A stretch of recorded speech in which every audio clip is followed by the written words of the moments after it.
নমস্কার বন্ধুরা, আগামীকাল 18ই চৈত্র 2রা এপ্রিল বৃহস্পতিবার দিন সম্পন্ন হচ্ছে হনুমান জয়ন্তী তথা চৈত্র পূর্ণিমা। এই চৈত্র পূর্ণিমার দিনই বজরংবলী সংকটমোচন হনুমানজি জন্মগ্রহণ করেছিলেন। তাই এই দিন আমরা হনুমানজির পুজো সম্পন্ন করি, তার উদ্দেশ্যে ব্রত রাখি এবং আমাদের জীবন থেকে সমস্ত সংকট দূর করার জন্য তার উদ্দেশ্যে প্রার্থনা করি। আজকের ভিডিওর বিশেষ আকর্ষণীয় আলোচনা হলো কোন দুটি জিনিস ভগবান বজরংবলীকে নিবেদন করলেন তিনি খুশি হন।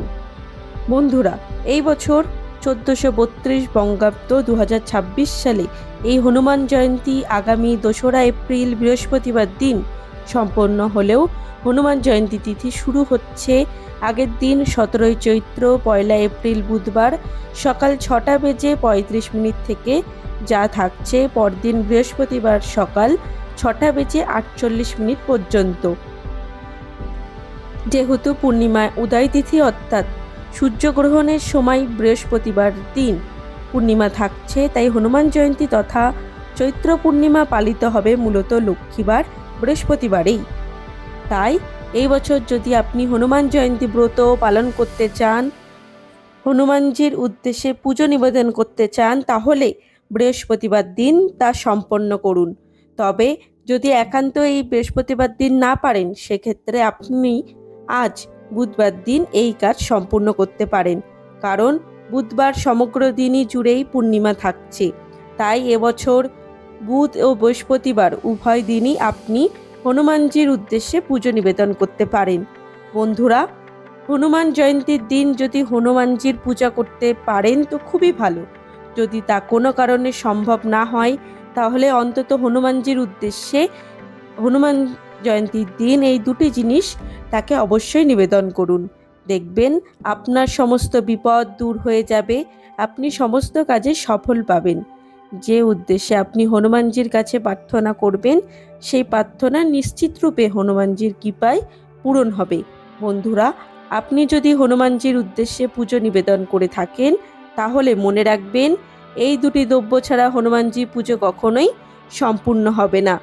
যিনি কোনো কারণেই নিজে পুজো করতে পারছেন না, তিনি অবশ্যই অন্য কারোর সাহায্যে এই দুটি হনুমানজির উদ্দেশ্যে নিবেদন করুন। দেখবেন হনুমানজির কৃপায় আপনার সমস্ত প্রকার বাধা বিঘ্ন দূর হয়ে যাবে। বন্ধুরা, সংকটমোচনী বজরংবলীর পুজো নারী পুরুষ সকলেই করতে পারে। তবে শাস্ত্রমতে বজরংবলী হনুমানজি ছিলেন একজন ব্রহ্মচারী। সেই কারণে বজরংবলী হনুমানজির পুজোর সময় মহিলাদের তার মূর্তি স্পর্শ করতে নেই এবং তার উদ্দেশ্যে সিঁদুর ও লাল কাপড় মহিলাদের নিবেদন করতে নেই। তার মূর্তি স্পর্শ না করে দূর থেকে প্রদীপ ধূপকাঠি প্রজ্বলন করে তার পূজা মহিলাদের সম্পন্ন করতে পারেন। বজরংবলী হনুমানজি যেহেতু প্রত্যেক মহিলাকে নিজের মাতৃরূপে মনে করতেন, তাই কোনো মহিলা তার সামনে মাথা নত করলে তিনি বিব্রত হন। তাই মহিলারা কখনোই বজরংবলীর সামনে মাথা নত করবেন না এবং বজরংবলীর পুজোর সময় হনুমান চালিসা, হনুমান জয়ন্তী ব্রত কথা, সুন্দরকাণ্ড পাঠ ইত্যাদি সমস্ত কিছুই মহিলারা পাঠ করতে পারেন, কিন্তু বজরং বাণ কখনো পাঠ করবেন না মহিলারা। এবং ঋতুস্রাব চলাকালীন বজরংবলীর পুজো বা বজরংবলীর কোনো কিছুই পাঠ করার শাস্ত্রে নিষেধ বলে গণ্য করা হয়েছে। এবার আসবো দর্শক বন্ধুরা, হনুমান জয়ন্তী কিভাবে আপনি বজরংবলীর পুজো সম্পন্ন করবেন সেই প্রসঙ্গে। বন্ধুরা, বজরংবলী পুজো আপনি খুব সহজেই সম্পন্ন করতে পারেন। হনুমান জয়ন্তীর দিন ভোরবেলা ঘুম থেকে উঠে সবার প্রথমে স্নান সেরে নিন। তারপর যদি কোনো ভক্ত উপবাস রাখতে পারেন তাহলে রাখবেন, যদি না পারেন তাহলেই কোনো অসুবিধা নেই। পুজোয় যে বিষয়টি সবথেকে প্রয়োজনীয় তা হলো আপনার তার প্রতি সম্পূর্ণ সমর্পণ, পূর্ণ ভক্তি ও নিষ্ঠা।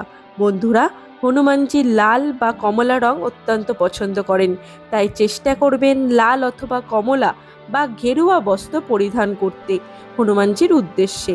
এবং হনুমানজির পুজোর সময় যে 5 প্রকার ফল নিবেদন করতে হয়, তার মধ্যে একটি অবশ্যই যেন লাল রঙের ফল হয়। সবথেকে ভালো হয় যদি আপনি একটি লাল বেদানা অথবা লাল একটি আপেল দান করেন। এর পাশাপাশি আপনি কলা, নারকেল, পেয়ারা, কমলা লেবু অথবা অন্য যে কোনো মরশুমি ফলই নিবেদন করতে পারেন। বন্ধুরা, প্রসাদ হিসেবে হনুমানজির প্রিয় মিষ্টি হলো বেসনের লাড্ডু বা মতিচুরের লাড্ডু। হনুমানজির পুজোয় যে কোনো এক প্রকার লাড্ডু অবশ্যই নিবেদন করবেন। সঙ্গে নিবেদন করবেন গুড় ও ছোলা। পুষ্প হিসেবে হনুমানজির উদ্দেশ্যে নিবেদন করবেন যে কোনো লাল ফুল। যদি সম্ভব হয় একটি জবা ফুলের মালা হনুমানজির উদ্দেশ্যে নিবেদন করবেন। হনুমানজি জুঁই ফুল অত্যন্ত পছন্দ করেন, তাই জুঁই ফুল বা জেসমিন তেল হনুমানজির উদ্দেশ্যে পারলে নিবেদন করবেন।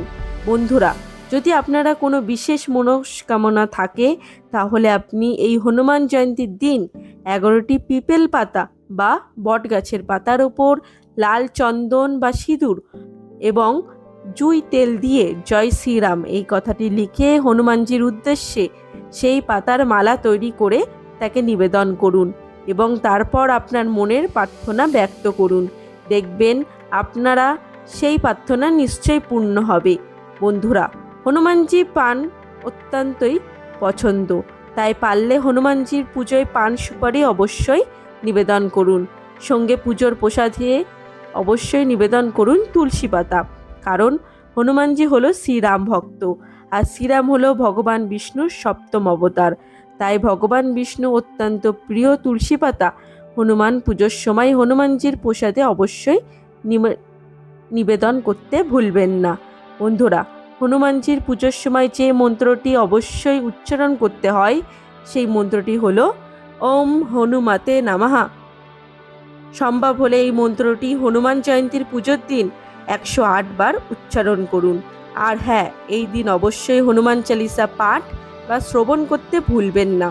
এই হনুমান জয়ন্তীর দিন যদি হনুমানজির উদ্দেশ্যে ব্রত রাখেন তাহলে হনুমান জয়ন্তীর ব্রত কথা এবং রামায়ণের সুন্দরকাণ্ড অবশ্যই পাঠ বা শ্রবণ করবেন। আর হ্যাঁ, যে কোনো হনুমান মন্দিরে গিয়ে অবশ্যই একটি জেসমিন তেল অথবা সর্ষের তেলের প্রদীপ প্রজ্বলন করবেন। বন্ধুরা, চিরসঞ্জীবী সংকট মোচনে হনুমানজি আমাদের জ্ঞান, শক্তি, সাহস প্রদান করে। তিনি আমাদের সকল দুঃখ বেদনা দূর করে আমাদের আত্মবিশ্বাসকে বাড়িয়ে তোলে। যদি কারোর জন্মকুণ্ডলিতে মঙ্গল দোষ বা শনিদেবের বক্রদৃষ্টি থাকে তাহলে সেই দোষ কাটাতেও সাহায্য করে হনুমানজি। ব্যক্তির জীবনে শনির দশা অথবা মাঙ্গলিক সমস্যা থেকে মুক্তি পেতে সাহায্য করে হনুমানজি। বন্ধুরা, হনুমান জয়ন্তীর দিন পারলে অবশ্যই বজরংবলী হনুমানজির পুজো করুন। দেখবেন আপনার সকল প্রকার বাধা বিঘ্ন থেকে মুক্তি পাবেন। আশা করি দর্শক বন্ধুরা এই ভিডিওটি আপনাদের খুবই ভালো লেগেছে। ভালো লেগে থাকলে একটি লাইক করবেন এবং কমেন্টে জয় শ্রীরাম লিখতে ভুলবেন না। বন্ধু এবং পরিবারের সবার সাথে শেয়ার করতে ভুলবেন না। সকলে ভালো থাকুন, সুস্থ থাকুন এই কামনা রইল। আজকের ভিডিও এখানেই শেষ করলাম। দেখা হচ্ছে আবার একটি নতুন ভিডিওতে। ধন্যবাদ। জয় শ্রীরাম।